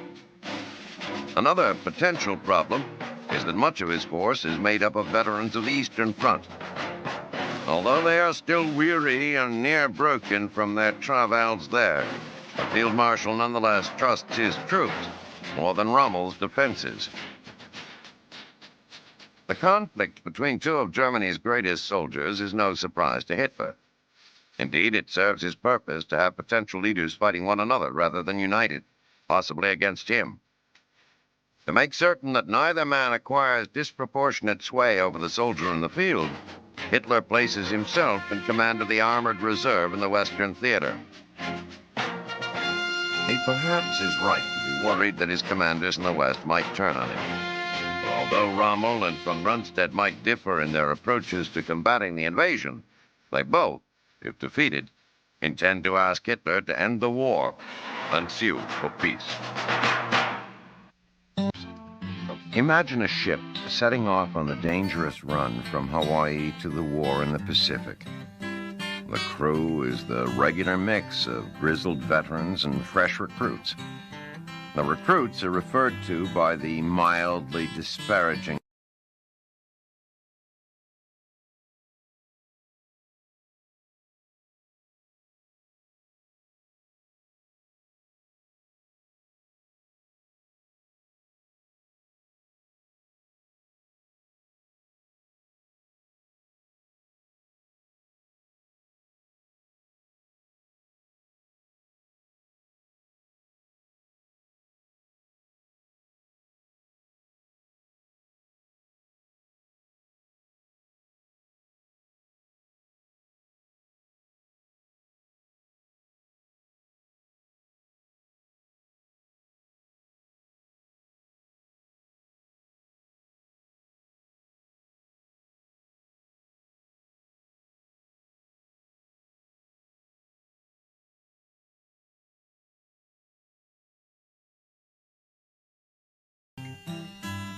the Master Chief in a dress, for example. Talk about your Poseidon adventure. Oh, we know, the Master Chief and his consort aren't really in dresses. It's more like, call it ceremonial robes.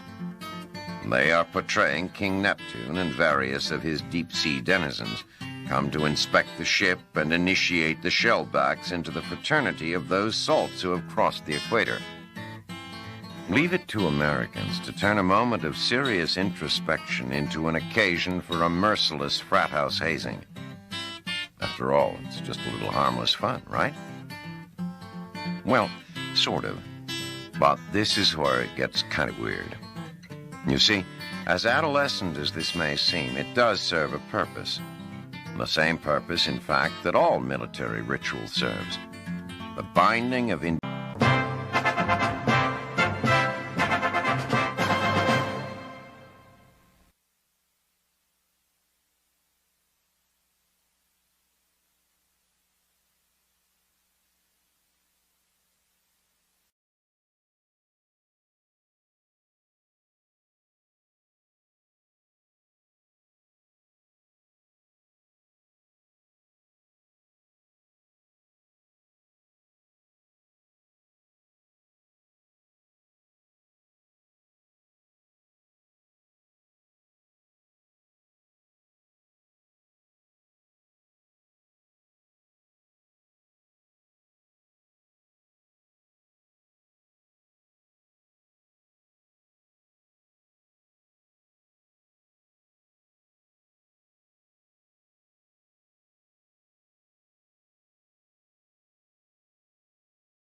authority of the manpower.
Like the rest of the world, they are waiting, looking for clues, searching for some sign. On 1st June, they get it.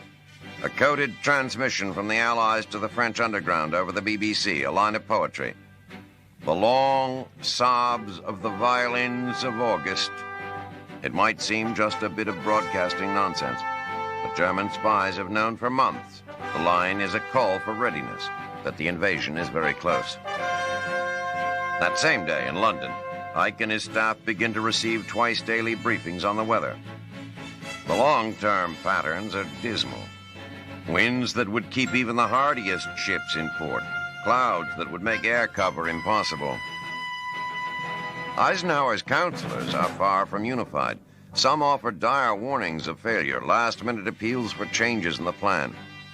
Among the most vociferous is British Air Chief Marshal Trafford Leigh-Mallory, who warns Eisenhower that the American 82nd and 101st Airborne Divisions, which are to be dropped behind Nazi lines,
message broadcast on the BBC. The second coded line of poetry. Wound my heart with a monotonous languor, it says. The time, it tells them, is now.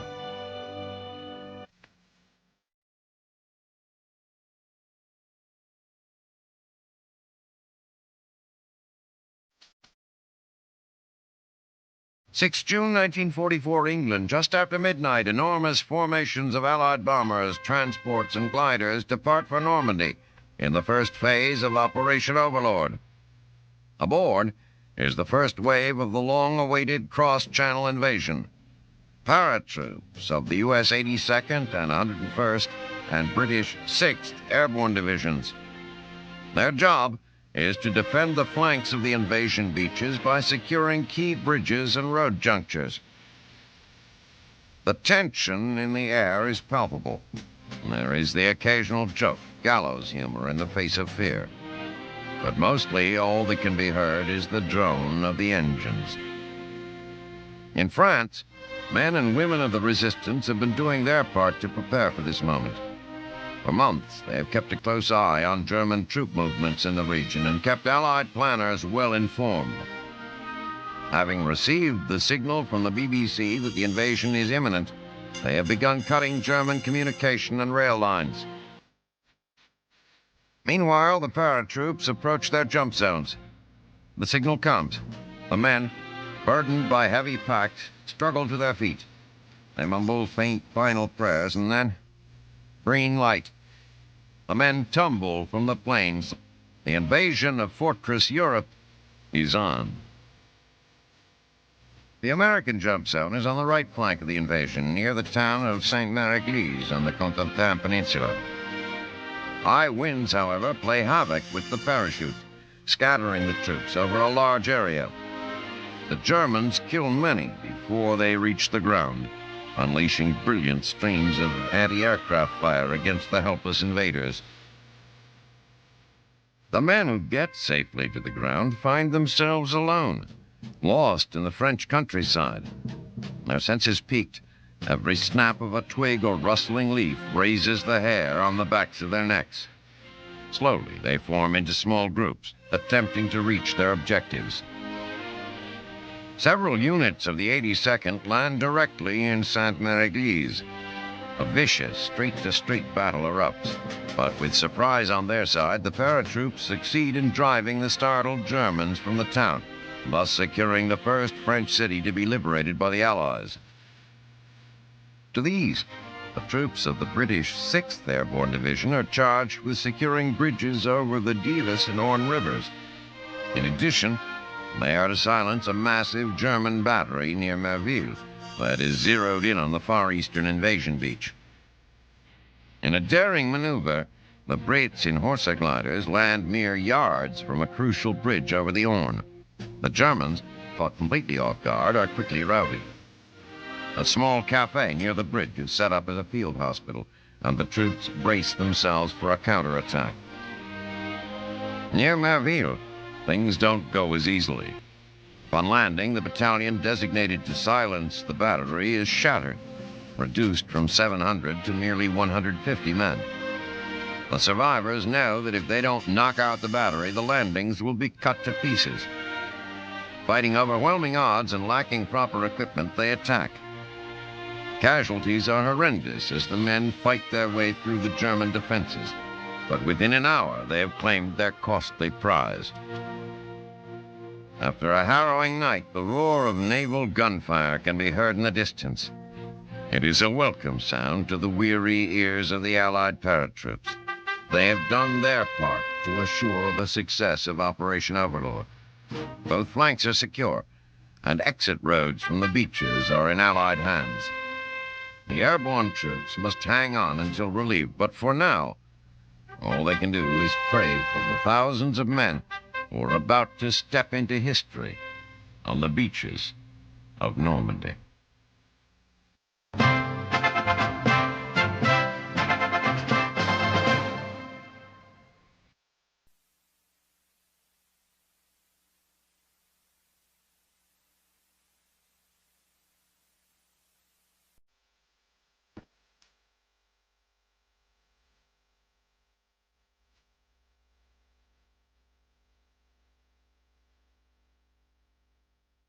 6 June 1944, the Normandy coast. The waiting is over.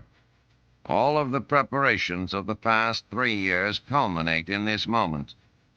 The vast Allied invasion fleet, determined to wrest Europe from the grip of Adolf Hitler, unleashes thousands of tons of high explosives on the German defenders ashore. Aboard the transports, men begin to board the smaller landing craft that will carry them ashore into the teeth of the German defenses. A storm in the channel mercilessly pounds the tiny open craft as they begin to assemble into assault waves. Pitching to and fro, the men are drenched by the cold ocean spray and their stomachs roil. The beach has been divided into 5 landing zones.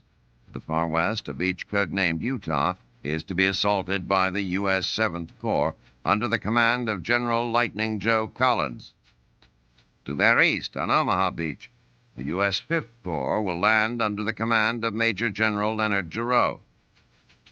Taking the 3 eastern beaches, Gold, Juno, and Sword, falls to the 1st and 30th British Corps, commanded respectively by Lieutenant Generals J.T. Crocker and G.T. Bucknell. As the landing craft approach, the naval and aerial bombardment builds to a crescendo. The beach erupts in geysers of smoke and flying debris. On the far left, on Sword Beach, the men of the British 3rd Infantry Division meet lighter resistance than expected. The German defenders are largely conscripted Russians and Eastern Europeans, not top-of-the-line Wehrmacht troops. The Brits quickly fight their way off the beaches and begin pushing inland to link up with the paratroops of the 6th Division. On Juno, the Canadian 3rd Infantry Division comes ashore. Underwater mines destroy many of the landing craft before they reach the beach, and tank support is late to arrive. Once ashore, however, the Canadians begin to push inland. Here, too, the defenders are largely foreign conscripts. They put up a token fight, but are not inclined to die for the glory of the Fuhrer. Prisoners pour in. On Gold Beach, the British right flank, assault troops run into stiffer resistance. Here, German gun emplacements that survived the pre-invasion bombardment pound the beach, and the 50th British Infantry Division bogs down. Troops continue to stream ashore, however. The Germans eventually give way. The Brits begin to break out toward Bayeux. American troops coming ashore at Utah Beach are pulled 2,000 yards east of their assigned zone by strong coastal currents. What appears at first to be disastrous for the U.S. 4th Division turns out, in fact, to be a lucky break. The defenses in this area have been wholly decimated by naval gunfire. Giant coastal guns are heaps of twisted metal, and machine gun pits have been buried in avalanches of sand and debris. Resistance is quickly smashed, and by afternoon, advance units have made contact with the paratroops of the 82nd. On Omaha, however, disaster looms. The rough seas and bitter German resistance threaten to throw the men of the U.S. 1st and 29th Infantry Divisions back into the sea. Prevented by underwater obstacles from approaching too close to shore, assault troops and armor are deposited in up to 6 feet of rolling sea. Dual-drive tanks, unable to weather the heavy surf, sink long before reaching shore. The men, heavily laden with equipment, struggle through the chest-deep water, subjected to streams of machine gun fire and crashing shells. Many who are wounded, unable to fight the surging sea, drown. Those who reach shore huddle behind beach obstacles, gasping for breath, longing for safety. The only place that offers any measure of safety, however, is a low seawall up to 300 yards inland. To reach it, they must bolt across the open beach, which is raked by German machine gun fire. Hundreds die in the frantic dash. The beach is littered with the broken bodies of men and smoldering equipment. The tide runs red with blood. In the struggle for individual survival, unit cohesion is entirely lost. Casualties among officers are shocking. Leaderless, the stunned men, many lacking helmets, weapons, and ammunition, huddle helplessly behind the seawall. The beach quickly garners the morbid nickname Bloody Omaha. By mid-morning, the outcome is still in doubt. In an effort to break the German stranglehold on the beach, destroyers pull in close to shore and pound the German positions at close range. The tactic is risky. There is little margin for error, and the ships are well within the range of German artillery. It doesn't take long, however, for the sailors to home in on their targets and silence some of the Nazis' most effective defensive positions. The veteran troops of the 1st Infantry Division, the Big Red One, begin to drive up the surrounding bluffs. Their push is heroic, and by 11 o'clock they capture their first objective, the town of Virville. Soon thereafter, resistance slackens, and follow-up troops begin to pour ashore. The landings have been a success. Despite the horrendous losses at Omaha, casualties have been far lighter than expected. Now, with troops ashore on 5 beaches, the Allies must quickly consolidate the beachhead and begin to drive inland. For although the first giant step has been taken, there remains a long journey ahead.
Receiving the information wastes no time in reacting.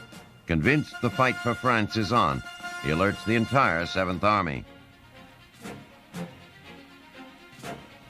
Word is then passed up the chain to Commander-in-Chief West, Field Marshal Gert von Rundstedt.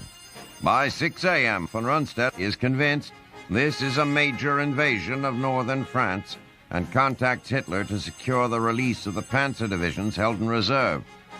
Amazingly, he is told that the Führer is sleeping and is not to be awakened.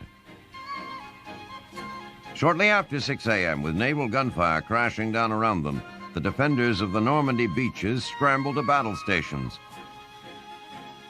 Fearing out to sea, they are amazed to see an armada unlike any ever assembled, with thousands of landing craft bearing down on the beaches.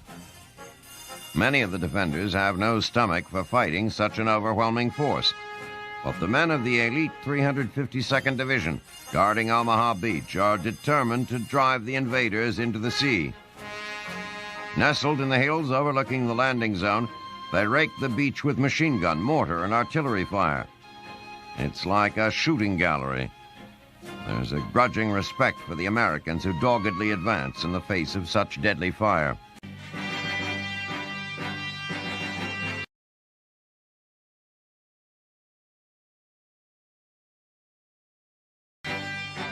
6 June 1944, New York City.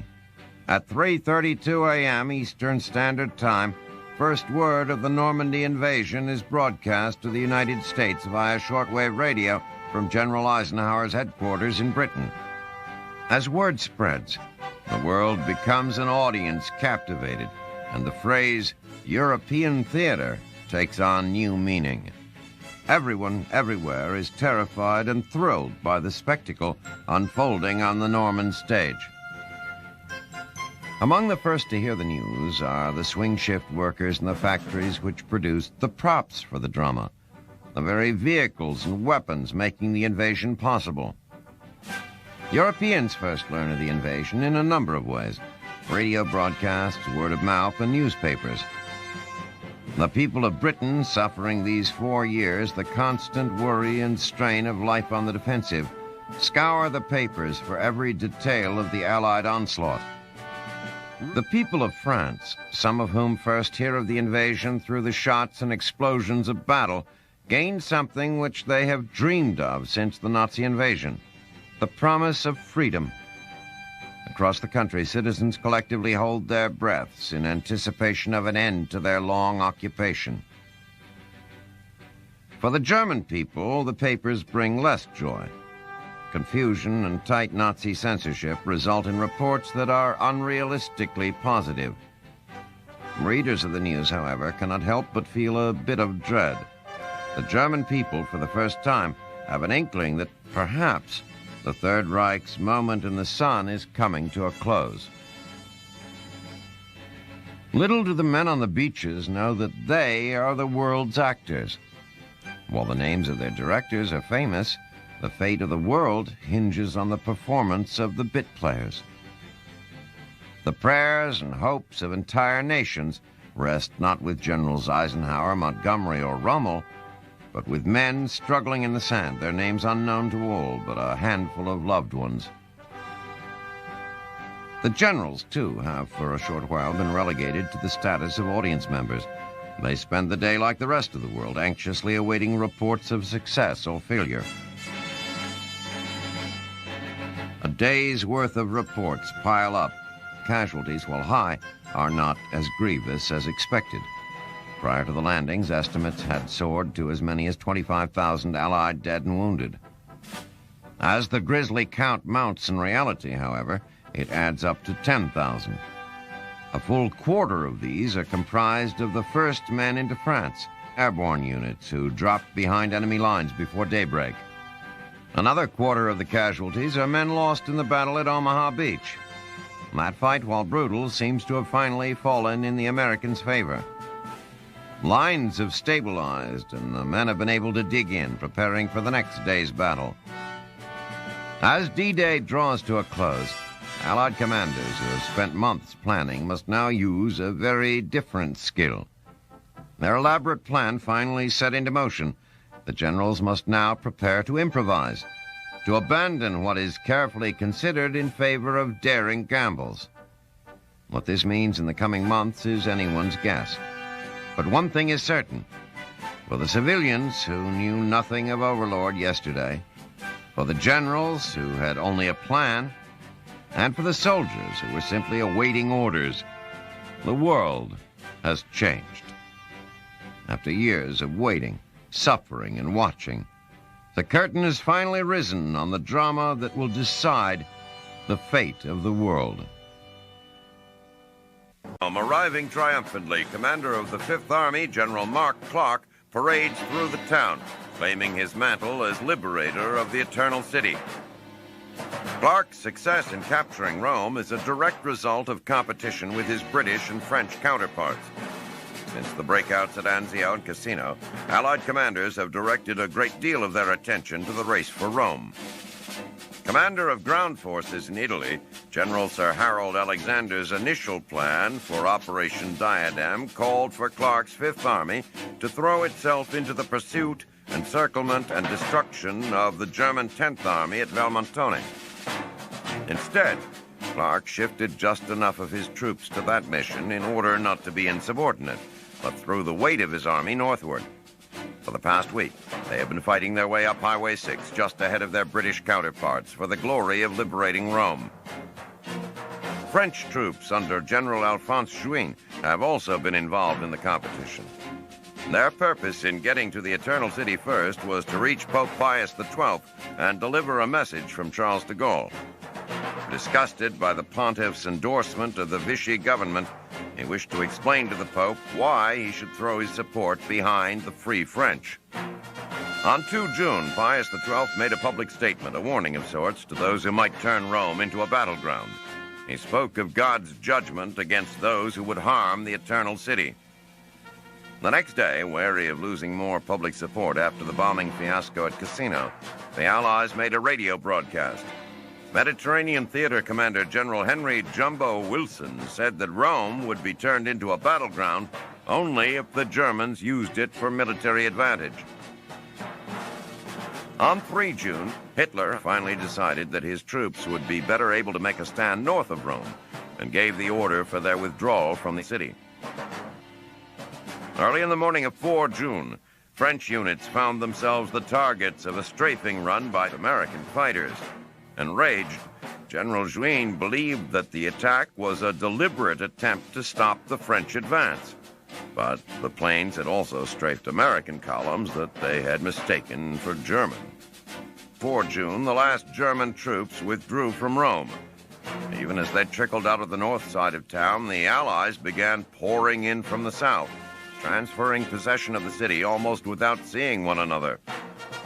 This triumphant arrival of Allied troops in an Axis capital, the first such event of the war, was greeted initially by only empty streets. As the troops continued to pour into the city, however, Roman civilians began to fill the streets, joyously greeting their liberators. The transfer is made official when Clark parades through the streets. Although he has succeeded in securing the first Axis capital of the war, it has been at a great cost. In refusing to pursue the 10th Army, Clark has passed up the opportunity to crush a large portion of Germany's strength in Italy in order to bask in the light of conquest. Ultimately, the importance of this strategic failure can only be measured when the value of the morale boost provided by the seizure of Rome has been determined. The city does offer a concrete sense of accomplishment, but there is a lingering sense that even though the Allies have their trophy, most of the battle remains to be fought.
to shield Caen and smash the British beachhead.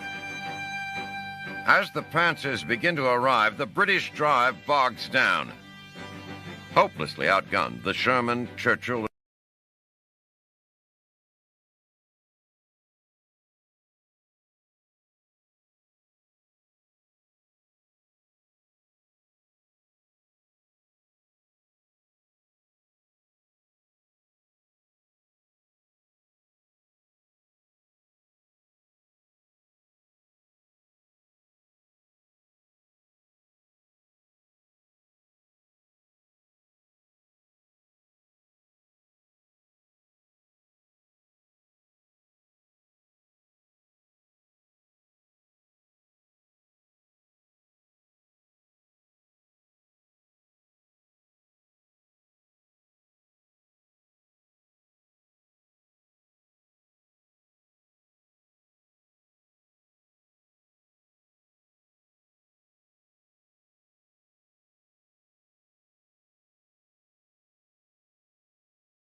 U.S. armor units take heavy.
Field Marshal Erwin Rommel, however, is anything but delighted. Convinced that the Normandy landings are the main Allied thrust into northwest Europe, he is furious that Hitler will not release the panzers from the Pas-de-Calais. Without those forces, he knows, there is no chance of stopping the Allies in Normandy. And if they are not stopped in Normandy, they will not be stopped until they are in Berlin.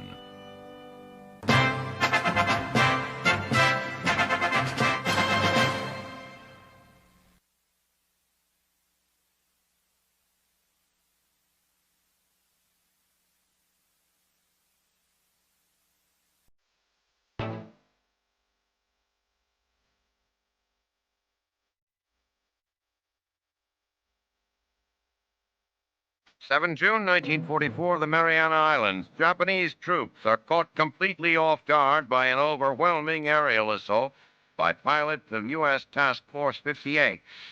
Flying from carriers 200 miles to the east, the naval aviators open Operation Forager with near impunity.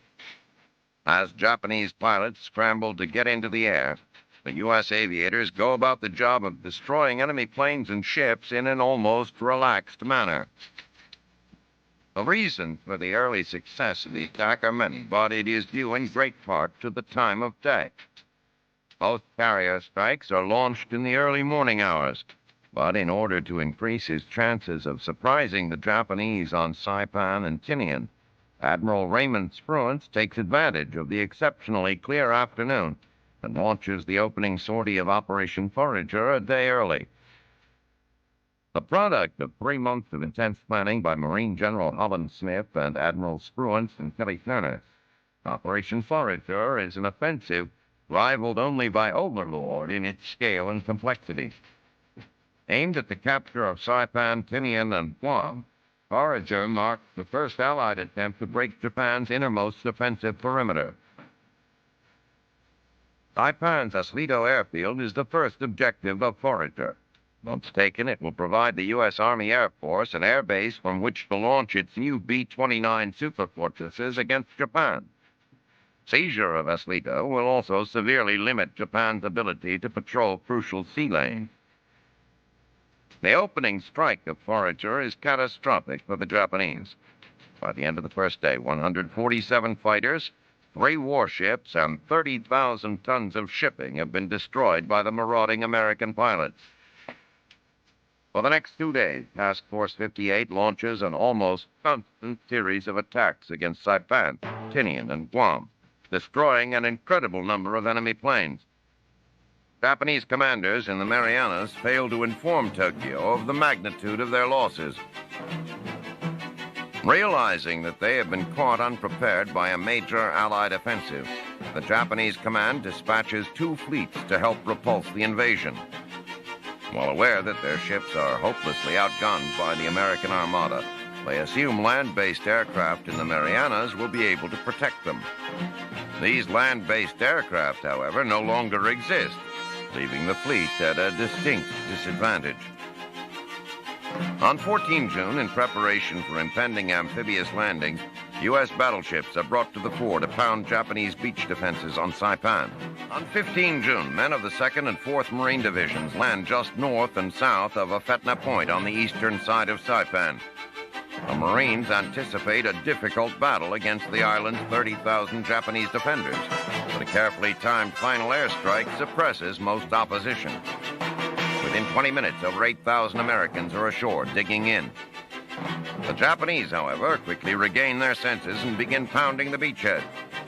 Amidst this din, the landings continue.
June 1944, Pas-de-Calais.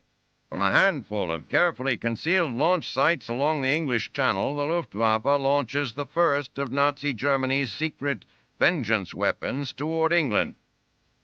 A jet-powered, pilotless aircraft, the V-1 can deliver a nearly 2,000-pound warhead to a target 600 miles away. The British have known since 1939 that the Germans were working on unmanned missile bombs. In 1943, a sharp-eyed intelligence researcher inspecting reconnaissance photos reported a test of what she called an airplane without a cockpit. Alerted that the Third Reich's secret weapons might be moving from drawing board to battlefield, the Allies began a close inspection of thousands of intelligence photos. They soon uncovered unusual military installations under construction at Vaton on the French coast and later all along the Pas-de-Calais. Though the Allies knew little of the weapons' specifics, in December 1943 they launched Operation Crossbow, a series of airstrikes designed to cripple V-1 testing, manufacture, and launch sites. Hitler ordered the facilities rebuilt, believing that his V-weapons would turn the tide of the war. He insisted that their impact would be more strategic than tactical, disheartening the long-suffering British by reviving the nightly air raids on London. The British, who demonstrated early in the war that they could take all the Luftwaffe could dish out, proved immune to the Nazi bombast, choosing to believe the Allied command's assurances that Operation Crossbow had eliminated the V-1 threat. What the Allies didn't know was that far from destroying the V-1 program, Crossbow had merely forced it underground. Manufacturing plants and weapons storage and launch facilities disappeared from aerial photographs not because they had been destroyed, but because they had been moved and carefully camouflaged. In fact, by April 1944, there were more than 1,200 V-1s and 7 launch sites ready and waiting for Hitler's order to attack. Within hours after the Allied invasion, he instructed the Luftwaffe to unleash the V-1s on Target 42, the Nazi code for London. The continual D-Day bombing, however, caused enough damage, but it took 6 days to prepare the attack. During that time, the Allies grew more confident that their anti-V-1 strategy was working. Allied planners were, in fact, so confident that they shelved without action a report received immediately after the invasion that the Nazis were moving V-1s by train to launch sites. On the opening night of Hitler's vengeance war, the Nazis managed to prepare and launch 11 V-1s. 4 of the bombs nose over and crash almost immediately.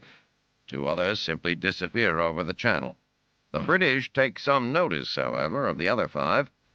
Reports roll in of mysterious weapons exploding in the Thames estuary, and one destroying a railroad bridge, killing 6 people. On 13 June, Winston Churchill, after reading intelligence reports underestimating the V-1's range and speed, announces to his cabinet that the Nazis' secret weapon is an empty bluff. In Germany, Hitler is livid. He orders another attack, much larger, to be launched as soon as possible. It comes the night of 15 June. The Nazis open up with a barrage of more than 300 V-1s, of which 73 land on London. The enormity of the attacks rocks Churchill from complacency. He pronounces the new threat a burden perhaps heavier than the air raids of 1940 and 1941. The RAF reassigns bombers to Operation Crossbow. The people of London, who had thought themselves hardened, once again find themselves tested against the sudden and arbitrary violence of modern warfare.